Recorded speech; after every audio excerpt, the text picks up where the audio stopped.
ജനസമ്പർക്ക പരിപാടിയുടെ ഒരു സവിശേഷത പലപ്പോഴും അധികൃതരുടെ ശ്രദ്ധയിൽ നിന്ന് വിട്ടുപോകുന്ന, അല്ലെങ്കിൽ പല കാരണങ്ങളാലും ഒഴിവാക്കിപ്പെട്ടു പോയിട്ടുള്ള ആളുകളുടെ വിഷയങ്ങൾ ഒരിക്കൽ കൂടി കേൾക്കാനും അത് വളരെ അർഹിക്കുന്ന കേസാണെങ്കിൽ അവയ്ക്ക് അപ്പോൾ തന്നെ പരിഹാരം ഉണ്ടാക്കി അതിൻ്റെ ഗുണഫലങ്ങൾ അപ്പോൾ തന്നെ ലഭ്യമാകുന്ന രീതിയിൽ ആണ് ജനസമ്പർക്ക പരിപാടി സംവിധാനം ചെയ്തിരിക്കുന്നത്. ഇത് പലർക്കും വലിയ ആശ്വാസമാണ്.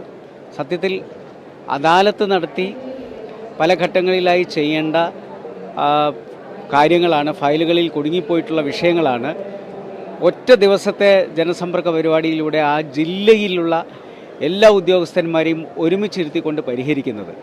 ഇത് ലോകത്ത് തന്നെ ഒരു പ്രതിഭാസമാണ്. അതുകൊണ്ടാണ് UN പോലും അത്ഭുതത്തോടു കൂടി മുഖ്യമന്ത്രിയുടെ ജനസമ്പർക്ക പരിപാടിയെ കണ്ടിട്ടുള്ളത്.